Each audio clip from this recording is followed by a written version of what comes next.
그 좀 도덕적으로 생각하시는 분들은 경기를 침체시키고 수요를 둔화시켜서 유가를 떨어뜨려야 된다 이렇게 생각도 하는데, 미국은 그런 식으로 행동하지 않는다라는 생각을 늘 하셔야 될 것 같아요. 1974년부터 중동의 전쟁으로 오일 쇼크가 발생했어요. 근데 그 10년 동안 미국이 우리는 돈 더 풀어가지고 괜찮아, 이것저것 다 올라가고 나면 유가 충격이 없어요. 화폐 가치만 떨어지지. 그런 식의 미국은 이제 팽창 위주의 정책을 늘 씁니다.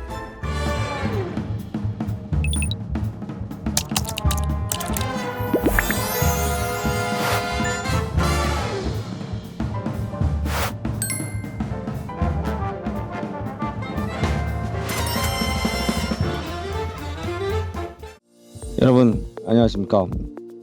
투자 이야기 61번째 시간입니다. 오늘 일군님께서 사실 이제 말씀 주실 것도 그동안 과도했던 시장에서의 어떤 인플레이션 우려, 그리고 사실은 이제 경기 둔화 혹은 또 경기 침체 가능성이 커진다고 사실 그동안 아주 시끄러웠습니다. 시장이 계속해서 이 부분에 대해서도 오늘 일군님께서 조금 자료를 정리해 주신 것 같으니까요, 순서대로 한번 들어보도록 하겠습니다. 일군님 부탁드립니다. 글로벌 경제 금융시장 전망에 대해서 말씀드리겠습니다.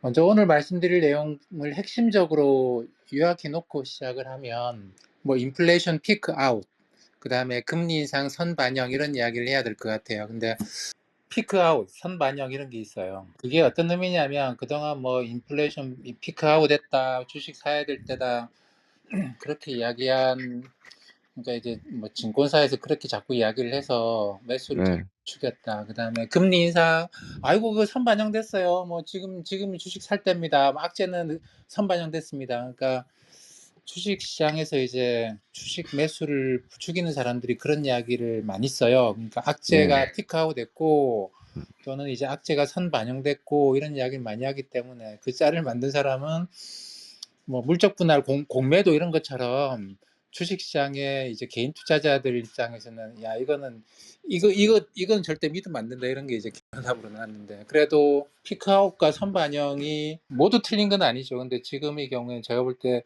연준의 금리 인상이 상당 부분 선반영되어 있는 건 맞는 것 같아요. 그리고 인플레이션은 피크아웃을 했기 때문에, 그러니까 더 이상 높아지지 않는 거죠. 이제부터는 내려옵니다. 이거는 전년 동월 대비로 우리가 소비자 물가 상승률을 계산하기 때문에 이거는 너무너무 당연한 현상이에요. 그냥 그렇죠. 내려올 겁니다.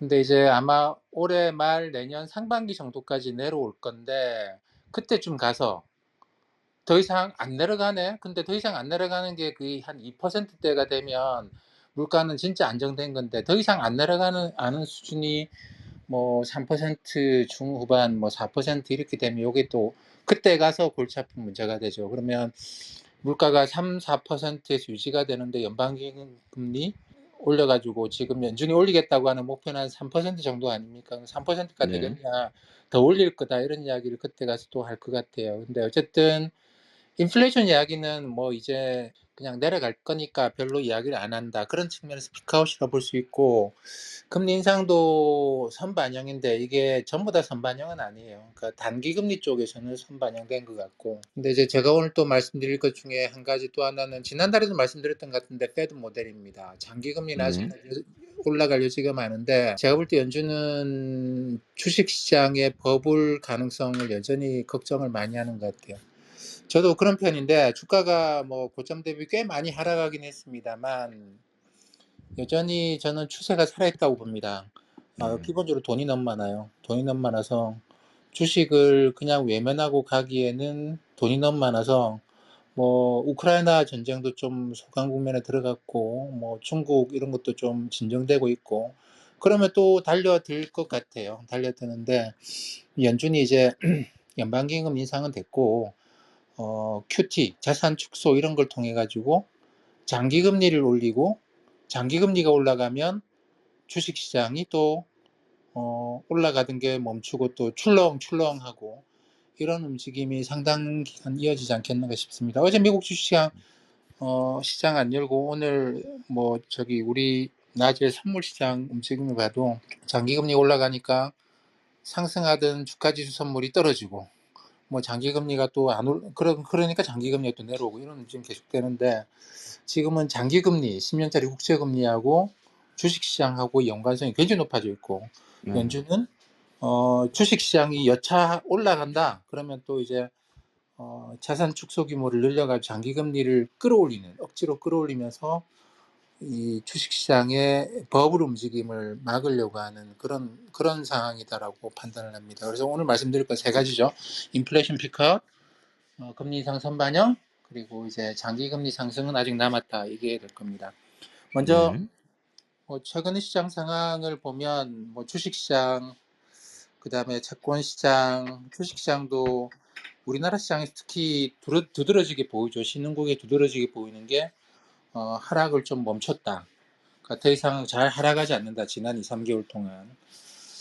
이게 어느 정도 선반영했기 때문이죠. 미국 시장은 좀 더 떨어지긴 했습니다만 작년에 많이 올라가서 그런 거고, 최근에 확실히 바닥을 잡았다고 보기는 어렵습니다만 하락은 좀 진정되는 모습인 것 같습니다. 금리 막 올라가다가 최근에 좀 많이 올라갔던 폭 좀 되돌리는 그런 상황이고, 커머디티 가격도 상승세가 지속되고 있긴 하지만 지난 예전처럼 그렇게 강력한 상승은 아니고, 미국의 금리 인상이 어느 정도 선반영됐다는 생각으로 달러와 약세, 그다음에 원화 환율도 떨어지고 있고 그런 것 같아요. 그러니까 최근 시장이 이제 인플레이션 피크아웃, 금리 인상 선반영 이런 것들을 시장이 이야기하고 있다라는 것이죠. 그다음에 글로벌 경제를 쭉 살펴보면 경제가 최근에 굉장히 좀 특징적인 현상이 나타났습니다. OECD 경기선행지수 제가 자주 말씀드리는데, 이게 이제 2월 달을 저점으로 해서 3월, 4월까지 조금씩 올라오고 있어요. 이게 매번 또 업데이트가 되기 때문에 지난번까지는 3월까지 떨어지는 거였는데 새로 업데이트를 하면서 2월 달이 바닥이고 3월 달 약간 올라오고 4월 달에 조금 더 올라오는 그런 모습으로 바뀌었습니다. 그래서 이제 경기 침체 우려 이런 이야기하는 사람들이 모습을 싹 감춰버렸죠. 그러니까 경기 사이클이 올라가고 내려가는 국면이 있는데, 내려갈 때마다 경기 침체 이렇게 말씀하시는 분들이 계세요. 근데 이제 그래서 한번 맞추면 와 정말 대단하다는 평가를 받기 때문에 그렇게 좀 앞서가지고 뭔가 작은 문제를 크게 심소봉대해서 말씀하시는 분들이 계시는데, 어쨌든 경기 침체 우려는 큰 건 아닌 것 같습니다. 그 다음 페이지부터 보면 경제는 중국 중심의 제조업 중심의 국가들의 둔화는 지금도 이어지고 있는 것 같아요.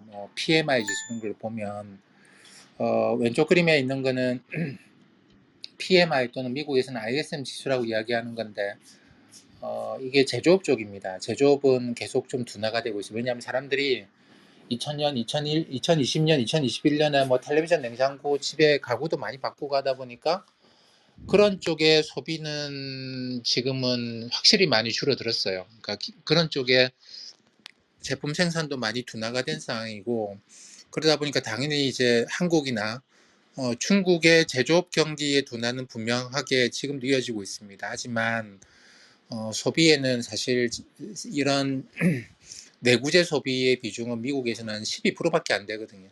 나머지 소비는 상당히 좋아요. 특히나 그동안 하지 못하던 여행이 미국이나 유럽은 굉장히 활발하게 돌아가고 있기 때문에 제조업 경기의 둔화가 지속되고 있음에도 불구하고 경기 전반은 반등을 한 상황이라고 볼 수 있습니다. 오른쪽에 있는 게 미국의 소비자 물가 상승률인데, 그 5월 달에 발표된 4월 달 소비자 물가 상승률이 전년 동월 대비로 해서 8.5에서 8.3으로 조금 낮아졌죠. 이거 네. 가지고 그렇게 대단하게 피크아웃이라고 이야기하냐, 조금 내려온 거 가지고. 근데 이 지표의 성격이 전년 동월 대비로 계산을 하기 때문에 이 전년 동월 대비의 특성이 그렇습니다. 지난 12개월치가 누적이 돼 있다라고 생각할 수 있어요. 그러니까 전월비는 한 번 떨어졌다가 또 올라갔다가 왔다 갔다 할 수 있습니다. 전월비는 그럴 수 있는데, 전년 동월 대비는 작년 이맘때에 비해서 물가의 상승률이잖아요. 그러니까 지난 12개월 동안 물가 올라간 게 누적돼 있는 거거든요. 그렇기 때문에 요거는 모양이 훨씬 더 깔끔합니다. 마치 우리가 변동이 심한 어떤 주가 지수 이런 거를 이동 평균을 그려요. 이동 평균을 그리면 이게 이제 이동 평균선이 내려오기 시작하면 그건 확실히 어, 추세가 바뀌었다라고 판단하는 것과 마찬가지 그런 의미입니다. 그렇기 때문에 그것도 이 12개월이나 누적이 되어 있기 때문에 이게 이렇게 내려간다라는 거는 앞으로 계속 내려가겠구나라고 판단할 수 있어요. 그리고 세부 항목을 보더라도 지난 1년 동안 미국의 소비자 물가 상승률을 끌어올렸던 거 두 가지거든요. 유가하고 또 한 가지는 트랜스포테이션, 운송 부분이에요. 운송 부분. 특히 이제 중고차 가격 이런 게 소비자 물가 상승을 굉장히 많이 끌어올렸는데 최근 한두 달 동안에 미국에서도 중고차 시세가 전월 대비로 상당히 많이 떨어졌습니다.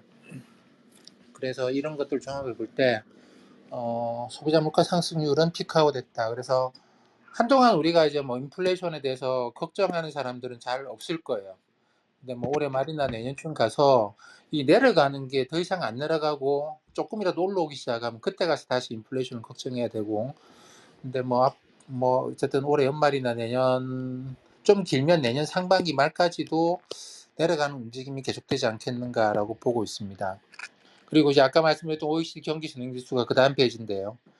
OECD 경기 선행지수를 보시면 그림에 이제 빨간색 선이 OECD 경기 선행지수입니다. 최근에 이게 톡 돌아서고 있죠. 2월달 저점으로 3월, 4월까지 발표가 되어 있는데 이거는 계속 업데이트를 하기 때문에 과거 수치도 조금씩 바뀌어요. 그러면서 저점 고점이 조금씩 바뀝니다. 한 달 정도씩 왔다 갔다 하는데 지금 상태로는 2월이 저점이고 우크라이나 전쟁 발생했을 그때, 그리고 그 이후로는 더 이상 나빠지지 않고 올라가는 모양입니다. 근데 전쟁도 있고 중국의 봉쇄도 있고 그러는데 어떻게 경제가 좋아질 수 있느냐? 아까도 말씀드렸다시피 우리 경제를 구성하는 부분에서 사실 러시아 우크라이나 전쟁으로 타격을 받은 부분은 그렇게 크진 않다라는 거고, 중국의 경제 봉쇄가 글로벌 경제 전반에, 특히 이게 OECD 경제이기 때문에 세계 전반에 영향을 크게 주지는 못했다. 근데 금융시장은 굉장히 호들갑을 많이 떨죠, 이런 상황에서.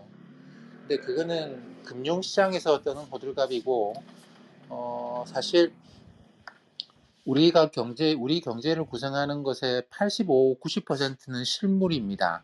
10 내지 15%가 금융인데, 금융 쪽이 너무 오버해서 자기가 느끼는 걸 마치 전체 경제가 느끼는 것처럼 오버해서 이렇게 호들갑 떠는 경우가 좀 있어요.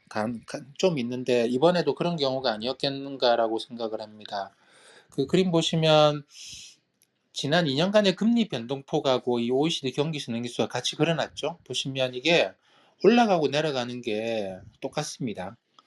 물론 OECD 경기 선행지수 안에는 금리와 주가도 들어가 있긴 해요. 근데 금리나 주가가 이 전체를 움직이는 건 아닙니다. 그러니까 어떻게 보면 경기 사이클에 따라서, 이게 경기 사이클이라고 제가 말씀드리는 거는 주기가 한 2, 3년 정도거든요. 올라갈 때 한 1년 반, 내려올 때 한 1년 정도로 상승 하강 국면이 한 2년 반, 길면 한 3년 정도의 주기가 있는데 이걸 우리가 경기 사이클이라고 봅니다. 근데 경기 사이클이 끝났다고 해서 한 번 돌았다고 해서 경기 침체가 있는 건 아니고, 이 그림에서 보시듯이 이 사이클이 한 서너 번 정도 돌아야지 경기 침체 한 번 오는 그 정도라고 생각을 하면 되는데, 지난 2020년에 팬데믹 때문에 경기 침체가 왔다가 지금 한 번의 경기 사이클이 2년에 걸쳐서 한 번 돌고 다시 경기 상승 국면이 시작되는 그런 단계라고 보면 될 것 같습니다. 지금의 경기 회복은 아마도 서비스 소비 쪽에서, 유럽이나 미국 쪽에서는 사람들이, 우리나라도 그렇죠. 우리나라도 뭐 회식하거나 젊은 분들 뭐 저녁에 모임 갖거나 하는 거 보면 뭐 그냥 만납시다 뭐 이런 게 지금 대세 아니겠어요. 근데 유럽이나 미국은 그게 좀 더 강한 것 같아요. 나이 좀 드신 분들도 그게 강하고, 그러다 보니까 여행 소비, 그다음에 맛집 다니고 이런 서비스 소비가 텔레비전, 냉장고 안 사고 그 돈으로 이제 여행 다니는 그런 소비가 굉장히 강합니다. 근데 그게 경제에는 훨씬 더 많은 영향을 미쳐요. 왜냐하면 서비스 부분이 실물 경제에 차지하는 비중이 더 높기 때문이죠. 상품보다, 내구재 이런 거보다. 근데 오른쪽 그림에 있는 주가도 보면, 주가도 이게 경기 사이클, OECD 경기 사이클하고 비슷하게 저점 고점을 찍습니다.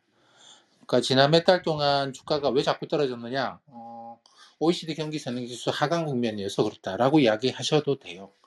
그러면 앞으로는 어떠느냐? 이게 지점을 찍었기 때문에 추가적인 하락은 뭐 있을 수 있죠. 이게 있을 수 있지만 추가적인 하락은 그렇게 심할 것 같지는 않다. 이렇게 생각을 하시면 좋을 것 같습니다. 그 상승 여력이 있다. 추가적인 하락 가능성은 확률로 볼 때는 하락 쪽은 좀 낮다라고 보시면 될 것 같습니다.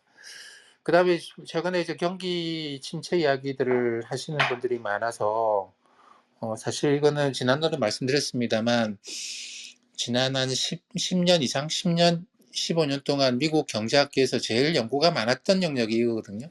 경기 침체를 미리 예견할 수 있을까? 어떻게 할 수 있을까? 모델 개발도 많이 하고 했는데, 거기서 나온 모델 중에서 가장 성과가 좋은 모델 중에 하나가 제가 이 다음 페이지에 빨간색으로 표시해 놓은 겁니다. 이거는 뭐 소비나 소득, 그 다음에 신규 고용 이런 실물 경제 데이터 가지고 경기 침체 가능성을 표시를 해놓은 건데, 지금 3월달 기준으로 계산이 돼 있어요. 그러니까 지금 5월이긴 하지만 경제 지표가 다 나와 있는 게 3월까지 나와 있어서 그 경기 침체 가능성은 한 0.3% 거의 없다고 봐야 되겠죠. 그리고 10년짜리, 2년짜리 금리 스프레드 가지고 경기 침체 이야기들을 많이들 하는데, 사실 그거는 경기 침체 가능성을 이야기하는 지표로는 큰 의미는 없습니다. 오히려 스프레드는 10년짜리하고 3개월짜리인데 그걸로 봤을 때는 경기 침체 가능성은 지금 거의 제로 수준이에요. 그럼에도 불구하고 금융시장에서는 좀 호들갑을 떨었죠. 그러니까 주식시장의 빅스 변동성도 꽤 많이 올라갔고, 그 다음에 이제 하이힐드 스프레드도 꽤 많이 확대가 됐습니다. 근데 제가 아까 말씀드린 것처럼 이거는 경기 사이클 때문이에요. 그러니까 경기 침체는 미국 기준으로 보면 한 10년에 한 번씩 있거든요. 경기 침체는 주가의 대폭적인 하락을 낳는 경기 침체는.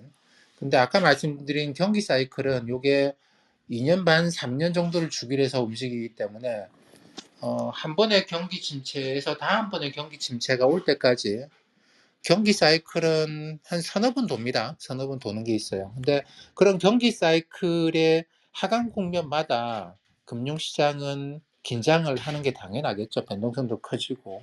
그래서 이 금융시장의 호들갑이라고 볼 수 있는데, 이 금융시장의 호들갑이 떨다 보면 세네 번 중에 한 번은 진짜 경기 침체가 오는 것이죠. 그래서 이 호들갑이 다 틀렸다고 말을 할 수는 없습니다. 근데 무시할 수도 없죠. 서너 번 중에 한 번은 진짜 맞추니까. 근데 이번에는 그냥 서너 번 중에 한 번은 아니었던 것 같아요. 근데 앞으로 또 이 호들갑을 뜰 때가 또 오겠죠. 그게 아마 제 예상은 올해는 아닌 것 같고 내년이나 내후년쯤 될 것 같은데, 그때 진짜 맞출 수도 있습니다. 뭐 그거는 우리가 알 수는 없는데, 근데 그 보조 지표로 어떤 걸 봐야 되느냐, 금융시장이 호들갑을 떨 때 이게 진짜 근거가 있는 것이냐, 아니면 금융시장이 한 번씩 그냥 스스로 아무 일도 없는데 바람이 만들어지고 파도가 생길 때도 있는 것처럼 그냥 변동성이냐를 따져 보려 그러면, 제가 좀 전에 말씀드렸던 10년 3개월 스프레드하고 그다음에 이제 실물 경제 지표를 갖고 경기 침체 확률을 계산한 거, 요거를 한번 참고해 보시면 될 것 같습니다. 이 지표는 제가 이제 밑에 그 출처를 프레드라고 해놨는데, 세인트루이스 미국 연방은행 세인트루이스의 프레드라는 시스템이 있어요. 그게 이제 경제 데이터를 다 모아놓고 그걸 경제 데이터를 넣으면 차트까지 그려주는 건데, 거기에서 늘 들어가 있습니다. 그래서 거기서 찾아보시면 좋을 것 같아요. 금융시장이 호들갑을 많이 떨긴 했지만 경기 침체가 오기에는 지금 아까 말씀드렸던 경제의 85%나 90% 차지하는 실물 경제가 좋아요. 그리고 우리가 그런 이야기 많이 했잖아요. 디플레이션 때는 기업이 투자를 하기 어렵잖아요. 일본이 경제가 저렇게 나쁜 이유가 가격이 떨어지니까 기업이 물건 만들어 놓으면 손해를 볼 것 같으니까 투자를 안 하는 거죠. 그래서 이제 경제가 나빠진다. 그래서 일본의 디플레이션 이야기를 했는데, 반대로 인플레이션이면 당연히 기업들이 투자를 늘리겠죠. 당연히 늘립니다. 이 때문에 인플레이션인데 경기 침체가 온다. 이거 쉽지 않아요. 쉽지 않습니다. 인플레이션인데 경기 침체가 올라 그러면 어떤 조건이 만족이 돼야 되느냐면, 기업 입장에서 투자를 안 할 리는 없고, 소비자가 자기 소득이 줄어 가지고 물건값이 올라갔는데 사지를 못하는 게, 실질 구매력의 감소가 있어야 됩니다. 그래야지만 소비가 둔화되면서 경기 침체가 오는 게 인플레이션 시기의 경기 침체거든요. 근데 지금은 미국의 경우를 보면 시간당 임금 상승률이 소비자 물가 상승률보다 지금 2년, 3년 이렇게 보면 더 높아요. 그러니까 소비자들이 소득이 감소를 안 해서 인플레이션에도 불구하고 소비가 줄어들지 않고 있습니다. 거기다가 지금 미국 민주당은 미국은 조금 놀라운 그 구조를 갖고 있는데, 생각하는 것 자체가 우리하고는 많이 달라요.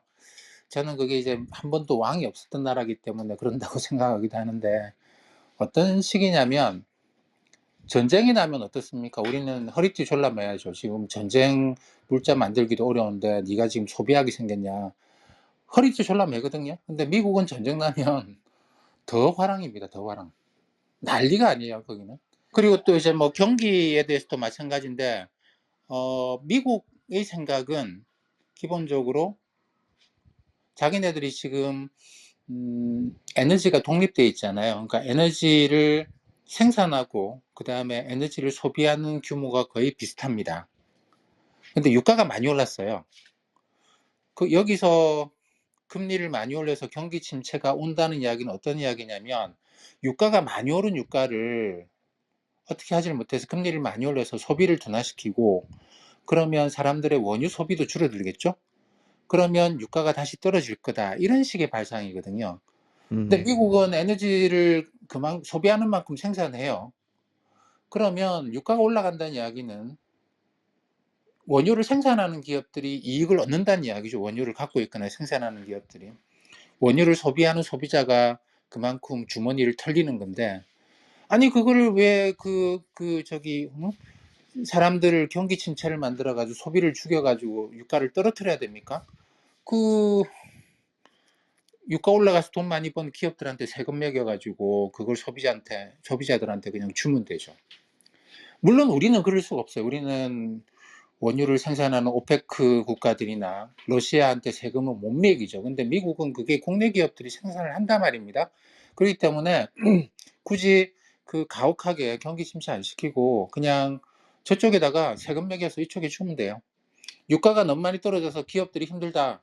그럼 소비자한테 세금 매겨 주면 되고. 그러니까 국내에서 해결 가능하기 때문에 그걸 굳이 경기 침체까지 시킬 이유는 전혀 없고, 그래서 이제 우리하고 생각 자체가 좀 많이 다릅니다. 인플레이션에 대한 대책도 그래요.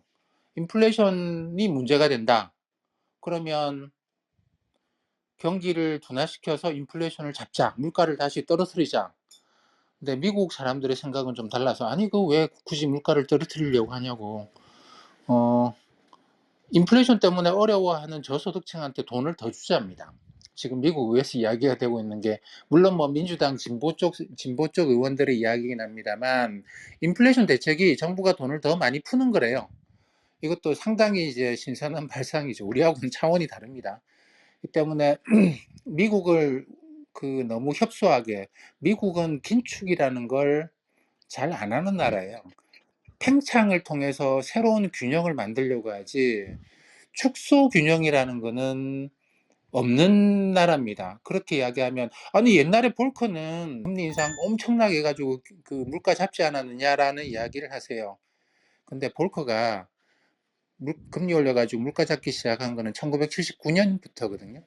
근데 미국이 물가가 인플레이션이 문제가 되기 시작한 거는 1970년부터고, 1974년부터 중동의 전쟁으로 오일 쇼크가 발생했어요. 근데 그 10년 동안 미국이 볼커 같은 사람이 금리를 그렇게 올려가지고 물가를 때려잡았느냐? 아니고, 팽창 정책을 계속 썼습니다. 정부는 계속 돈을 풀고 그러면 괜찮아질 거야. 너희들이 그래 유가를 끌어올려라. 우리는 돈 더 풀어 가지고 괜찮아. 뭐 유가 올라봤자 우리 물가 올라가면 이것저것 다 올라가죠. 다 올라가고 나면 유가 충격이 없어요. 올라간 게. 화폐 가치만 떨어지지. 그런 식의 미국은 이제 팽창 위주의 정책을 늘 씁니다. 그게 기본적인 마인드라서 여기서 뭐 그 좀 도덕적으로 생각하시는 분들은 여기서 이제 경기를 침체시키고 수요를 둔화시켜서 유가를 떨어뜨려야 된다 이렇게 생각도 하는데 미국은 그런 식으로 행동하지 않는다라는 생각을 늘 하셔야 될 것 같아요.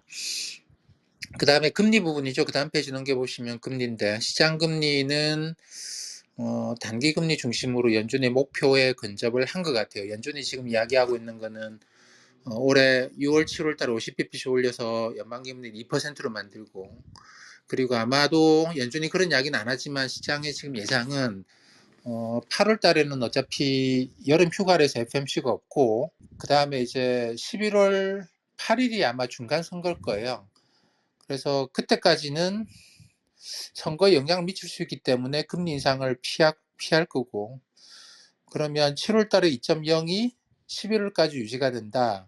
12월에 가서만 25bp 정도 올리겠지. 그리고 내년에 내년 말이 한 3% 정도가 될 거라고 지금 연준이 그렇게 이야기를 하고 커뮤니케이션을 하고 있으니 그러면 뭐 내년에 올려봤자 뭐 25bp씩 한 3번만 올리면 되겠네. 그러면 금리 인상은 웬만큼 이제 선 반영됐다고 봐야 되지 않겠느냐. 오른쪽 그림 보시다시피 이미 지금 현재 수준이 뭐 2년짜리, 3년짜리 금리가 2.5% 정도까지 올라가 있거든요. 그러면 추가적으로 이 2년짜리, 5년짜리 이런 금리가 올라가봤자 얼마나 올라가겠느냐. 뭐 대충 여기서 20, 30bp 아래로 왔다 갔다 하는 정도 아니겠느냐. 지금 1%이긴 하지만 연방기금리가 이게 3%까지 200bp가 올라가더라도 시장금리는 뭐 여기서 뭐 20, 30bp 왔다 갔다 하는 정도 아니겠느냐 이렇게 보는 것 같아요. 제가 봐도 그거는 뭐 충분히 일리 있는 이야기입니다. 그래서 이제 금리 인상을 선반영했다 이렇게 볼 수 있는 것이죠. 근데 오판을 해서는 안 되는 거는 그거는 단기금리 이야기고 2년 이런 거 이야기고 장기금리는 연준이 말은 안 하지만 여전히 제가 볼 때 연준은 앞으로 연방기금리는 그냥 이야기한 대로 올리고 장기금리는 시장 상황에 따라서 자산 축소 규모를 늘려가면서 장기금리는 이제 더 끌어올리려고 하지 않겠는가라고 생각을 합니다. 그 가장 큰 이유가 그 다음 페이지에 장단기 금리 차인데 2년짜리하고 10년짜리 지난달에도 이게 한번 역전됐었죠. 10년짜리 2년짜리보다 밑으로 내려갔습니다. 그랬더니 연준에서 브레인하드 부의장이 나왔어요. 근데 시장에서는 이 브레인하드 부의장을 뭐라고 판단하느냐면 연준 이사들을 뭐 비둘기다 매다 이런 표현을 쓰잖아요. 근데 브레인하드 이사는 부의장은 비둘기 중에서도 비둘기. 세상에 그런 비둘기가 없다. 그런 비둘기인데 근데 그 브레인하드 이사가 10년짜리 2년짜리 금리가 역전되니까 곧바로 나와서 그런 이야기 잘 안 하는 사람인데 뭐라고 했냐면 우리 금리 계속 올릴 거다. 그것도 많이 올릴 거다. 빅스텝을 꺼낸 것이죠. 그리고 그때가 4월 달이었던 것 같은데 5월 FMC에서 아마도 자산 축소를 결정할 것이고 장기금리 올라가게 할 것이다 라는 이야기를 합니다. 시장이 깜짝 놀랐죠. 브레인하드 저 비둘기가 왜 저런 이야기를 할까. 근데 그거는 제가 볼 때 연준이 그만큼 장단기 금리차 역전에 대해서 굉장히 예민했다라는 거예요. 왜냐하면 장단기 금리차 역전은 경기 침체를 예고한다라고 이야기하지만 이게 채권 시장이 경기 침체를 예고할 만큼 그렇게 똑똑할 리가 없잖아요. 그러니까 미래를 예측할 수 있는 거는 없죠. 뭐 그렇게 잘 맞출 수가 없어요. 그리고 그렇게 잘 맞춘다고 한다면 왜 채권하겠습니까? 주식하거나 코인하지. 일단 이거는 그게 아니고 정확하게는 이제 그런 거죠. 그 2000년에도 그렇고 2008년도 그랬습니다만 연준은 이게 버블이 올까 봐서 근데 실제로 왔어요. 2000년 닷컴 버블, 2008년에 서프라임 모기지 버블이 왔죠. 근데 그런 버블이 올 것 같아서 연준이 금리를 계속 올렸어요. 계속 올렸는데 이 90년대 말쯤 되면 장기 투자 기관들이 돈이 엄청 많아지는 거죠. 보험사, 연기금 이런 애들이 돈이 엄청 많아지면서 시장이 자신감을 갖습니다. 국부 펀드나 장기 투자 기관들이 이제 시장을 장악했고 연준 뭐 중앙은행 저거는 이제 별로 힘이 없다. 그러니까 연준이 계속 금리를 올리면서 버블을 막으려고 했습니다만 연준이 금리 올려서 영향을 받는 거는 단기 금리밖에 없어요. 1년짜리, 2년짜리 금리는 연방기금 올리면 같이 올라가긴 하는데 저쪽에 있는 10년짜리 금리는 그러는 거죠. 연기금, 보험사 이런 데서 잠깐만 우리 내부 수익률이 이 정도면 10년짜리 사면 되지. 아니 계속 올린다던데 됐고 걔는 올리라 그래. 그냥 우리는 10년짜리 살 거야. 근데 연준이 이 장기 투자 기관들하고 맞서가지고 이길 수 있는 힘이 없더라는 거예요. 왜냐하면 연준은 장기 쪽에는 영향을 미칠 수 있는 게 없거든요. 그냥 말로만. 근데 말로는 아무리 해도 이제 뭐 장기 투자 기관들이 연기금들, 보험사들이 그냥 자기 수익률 됐다고 그냥 거기서 다 사버리는 거예요.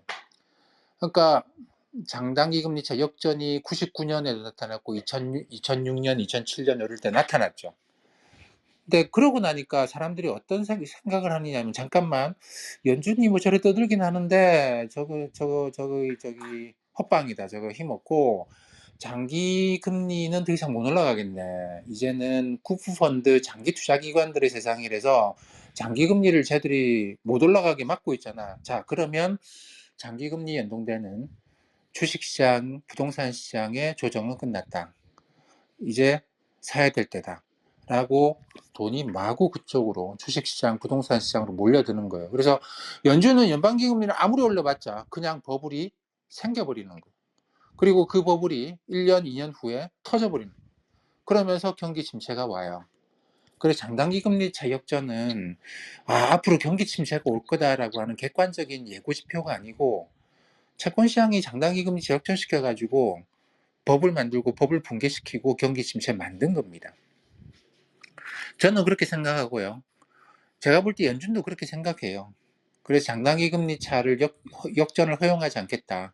장단기 금리 차는 확대시켜 놓겠다라는 겁니다. 장단기 금리 차가 가령 2년짜리가 2.6%고 3년짜리가 3.5%쯤 되면 시장에서 그걸 뭐라고 해석하겠습니까? 경기 계속 좋아지고 연준이 아직 금리 더 올리겠구나 이렇게 생각한단 말이죠. 그러면 주식시장, 부동산 시장의 버블 위험이 현저하게 줄어듭니다. 그런 상황에서 장단기 금리차가 그렇게 확대가 돼 있는 상황에서 버블이 발생한 적은 한 번도 없습니다. 그동안의 버블은 다 장단기 금리차가 굉장히 역전돼 있거나 좁혀져 있을 때 사람들이 장기금리 더 이상 못 올라간다고 확신을 해서 그러면 주식 부동산은 연방기금리 연동되는 시장이 아니거든요. 자산시장은 장기금리에 의해서 밸류에이션이 평가가 됩니다. 그렇기 때문에 장단기차가 역전되고 나면 주식 부동산으로 돈이 그냥 마구 몰려드는 거죠. 그 연준으로서는 이걸 이제 가장 큰 위험이라고 봅니다. 왜냐하면 지난 2000년 이후로 미국에서 경기 침체 3번 있었는데 그중에 지난번 팬데믹 빼고 나면 2번이 다 자산 버블의 붕괴에서 경기 침체가 온 거거든요.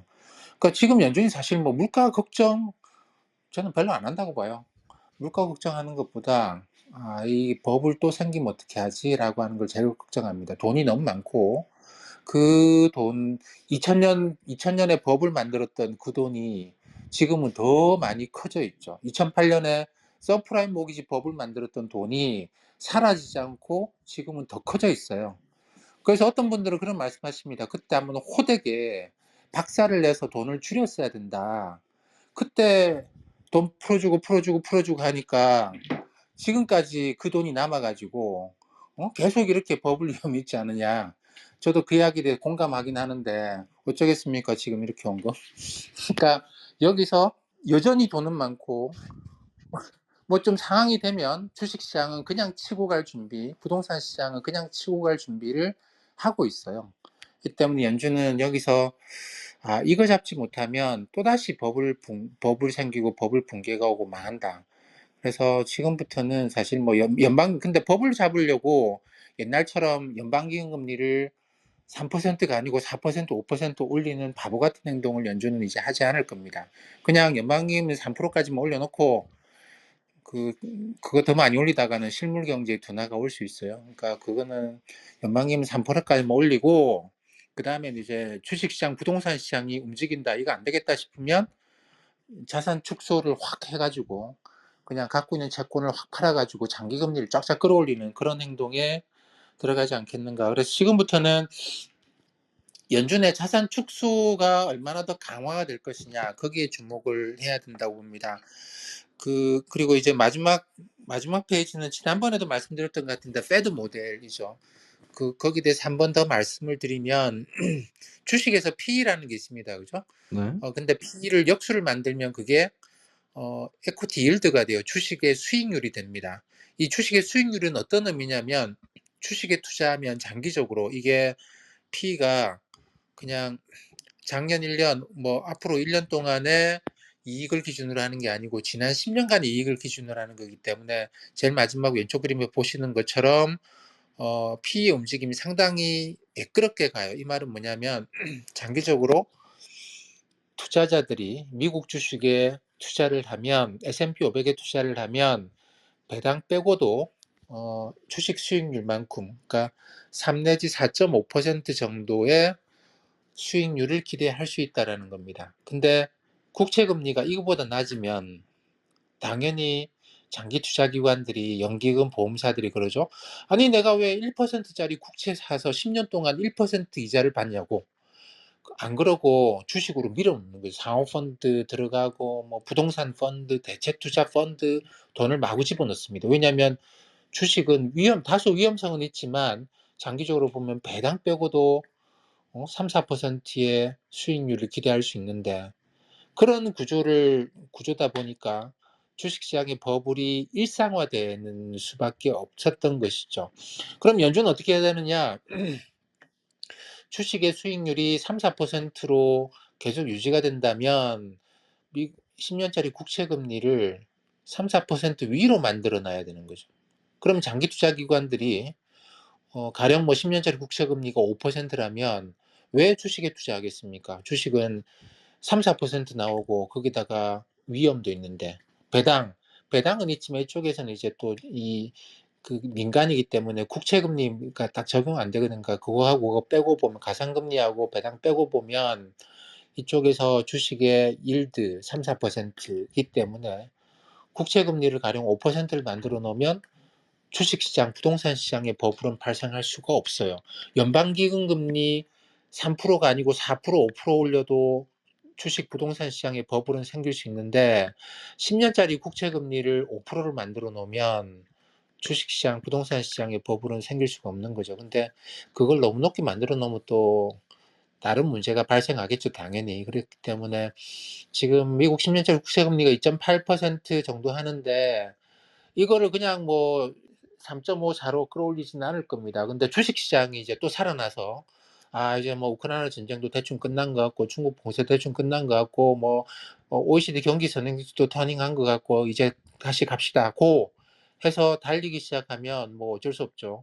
이 사람들이 마구 달려 들어가 또 주가를 마구 끌어올리는 위험을 제거하기 위해서는 자산 축소 속도를 끌어올려 가지고 장기 금리를 올려놓으면 그러면 돈이 안 들어간다는 겁니다.